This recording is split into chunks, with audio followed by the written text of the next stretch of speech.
Alors, ce qu'on va faire maintenant, c'est qu'on va accueillir quelqu'un qui habite Lyon.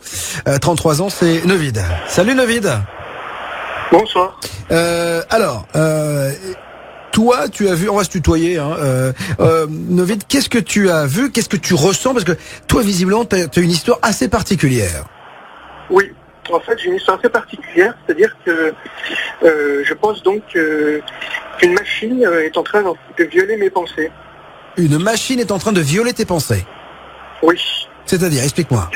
Donc, je vais vous expliquer un peu l'histoire. Donc, tout a commencé, en fait, quand j'ai envoyé une lettre au président de la République, Jacques Chirac, en 2003. Donc, c'était pour qu'il sauve, en fait, mon année universitaire qui avait été brisée par un conseil de discipline injuste. Bon, parce que j'avais eu des problèmes avec des élèves qui m'ont malmené. Et ensuite, donc, j'ai pas eu une réponse, si vous voulez, directe du président de la République. Et c'est durant l'année universitaire, donc suivante, fin 2003, début 2004, je me suis rendu compte que mes pensées, en fait, étaient suivies sur les ondes hertziennes. Donc, et que ce fait, donc, beaucoup de gens étaient au courant. Donc, je me rendais compte que mes pensées, en fait, étaient relayées à la radio et à la télévision. C'est-à-dire, comment vous êtes aperçu de ça? Je vais vous donner un exemple. Ouais.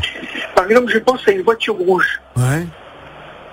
Je vois une voiture rouge dans les heures qui suivent à la télévision, où j'entends des gens à la radio ou à la télévision insister dans leurs paroles sur les mots voiture et rouge. Vous voyez? Ouais. C'est un jeu, en fait, c'est un jeu...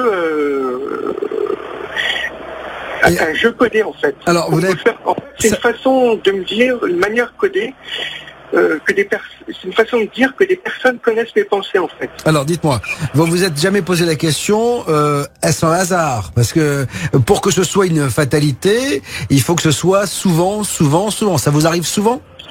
Oui.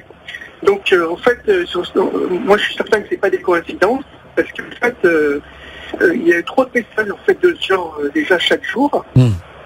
Et ensuite, j'ai des preuves, en fait, qu'il y a eu des échanges d'informations entre mes pensées et certaines personnalités. C'est-à-dire? Je vais vous donner des exemples. Ouais. Par exemple, moi j'ai retrouvé sur Internet des photos qui mettent en scène des sosies de ma famille, notamment 2 de mes oncles, à côté de célébrités indiennes de Bollywood. Donc, moi je me dis que mes oncles, si vous voulez, donc les gens de ma famille ne sont sûrement pas allés voir les gens de Bollywood, et ceux de Bollywood non plus ne me connaissent pas. Donc moi, pour moi, là, il y a une preuve qu'il y a eu un échange d'informations. Et pourquoi? Parce que qu'est-ce que vous avez pensé à Bollywood, vous, c'est ça? Non. Ce que je veux dire, c'est que, en fait, pour me faire comprendre, donc, que mes pensées, que des personnes connaissent mes pensées, on utilise que ce soit des personnalités ou des personnes inconnues, utilisent en fait ce genre de code pour me faire comprendre que des personnes sont là, en fait. Alors Nevid, dites-moi, moi la question que je vais vous poser, pourquoi vous? Et pourquoi ça se serait déclenché après avoir écrit au président Jacques Chirac? Parce qu'en fait, si vous voulez, quand moi j'ai écrit donc au président Jacques Chirac, c'est pas donc vraiment d'un certain nombre d'émotions, comme quoi que voilà, j'ai été vraiment injustement jugé par un conseil de discipline, que j'ai été pour rien, etc. Et je pense que il est probable que l'armée, en fait, que l'État français avait développé, si vous voulez, une machine militaire, en fait, pour pouvoir lire dans les pensées. Et je pense que ces personnes ont fait un test pour savoir si je disais la vérité au président de la République. Je pense que ça doit être un scénario de ce type-là. D'accord. Et alors, depuis, vous avez la sensation que toutes vos pensées sont écoutées et que vous êtes manipulé ou pas? Manipulé, non. D'accord. Mais, manipulé, non. C'est-à-dire qu'en fait, vous avez la sensation... Vous avez la sensation, pardon, Nevid, que tout ce que vous pensez est enregistré ou noté quelque part et écouté par des gens du gouvernement, en fait, c'est ça?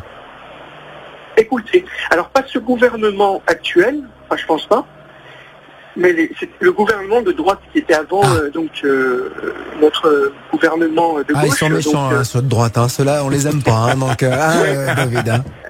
Avec Jacques Chirac et Nicolas Sarkozy. Ouais, Nicolas Sarkozy. Et vous donner une idée en fait de ce que je pense, en fait, moi je pense que l'engin qui permet de lire mes pensées, donc ça doit être une machine militaire, en fait, je pense à un satellite, donc qui lirait mes pensées en créant mon cerveau, en fait, par un laser, ou un véhicule terrestre qui capte mes ondes cérébrales par un capteur très basse fréquence. Parce que vous savez que le cerveau, si vous voulez, quand on pense, on émet des ondes. Des ondes très très faibles. Et il est probable que des ingénieurs donc, de l'armée aient développé ce genre de machine. Parce que et tout ça pour vous Pardon ? Tout ça pour vous. Alors, on va pas dire tout ça pour moi. Je pense qu'ils avaient des arrière-pensées avant de faire cette machine. Si Donc en fait, vous êtes un cobaye, quoi, en fait. Et ils ont décidé, en fait, de la tester, ou du moins de faire un essai sur moi. Et pour vous donner aussi une autre preuve comme quoi, si vous voulez, que la lecture des pensées est tout à fait possible, moi j'ai donc fait des recherches et je suis tombé donc sur le magazine Science et Vie, donc qui est très connu. Et donc le numéro 1098, donc sur le numéro 1098, il nous faut savoir que la science officielle sait lire dans les pensées.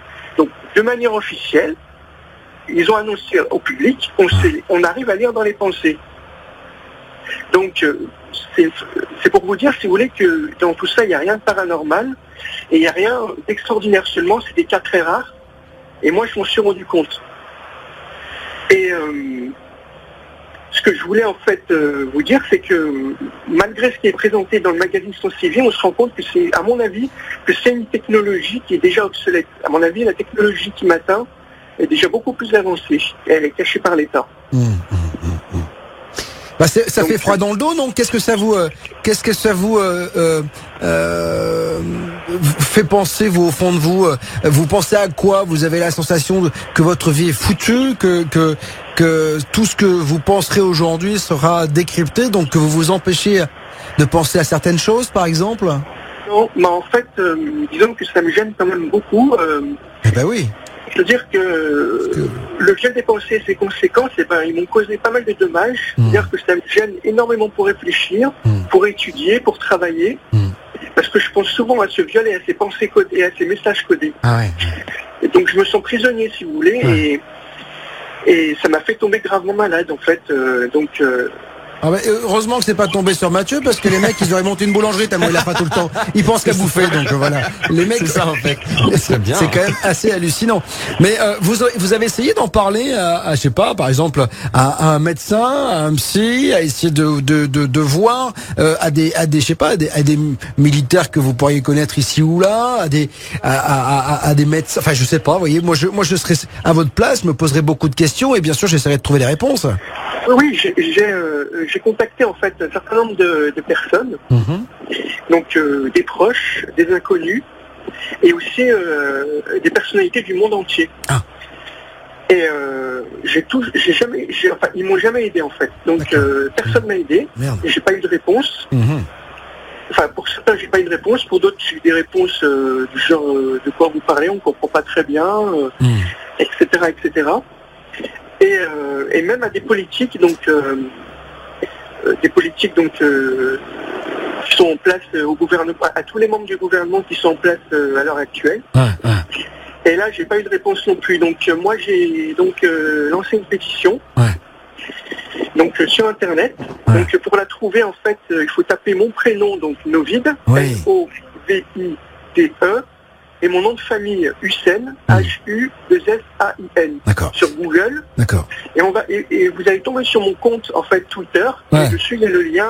Et les gens pourront signer leur pétition. Alors, malheureusement, Novide, on arrive au terme de cette discussion parce qu'on va être obligé de rendre l'antenne. Je voulais vous remercier d'avoir fait part de votre témoignage ce soir. J'espère que ça va s'arranger. Si jamais, bien sûr, vous sentez que ça s'aggrave, eh bien, n'hésitez pas à venir témoigner ici. Vous ferez le 3628 en disant Bob, vous laisserez vos coordonnées et on vous rappellera, bien sûr, ou alors vous m'écrirez à contact@bob-toute-la-vérité.fr.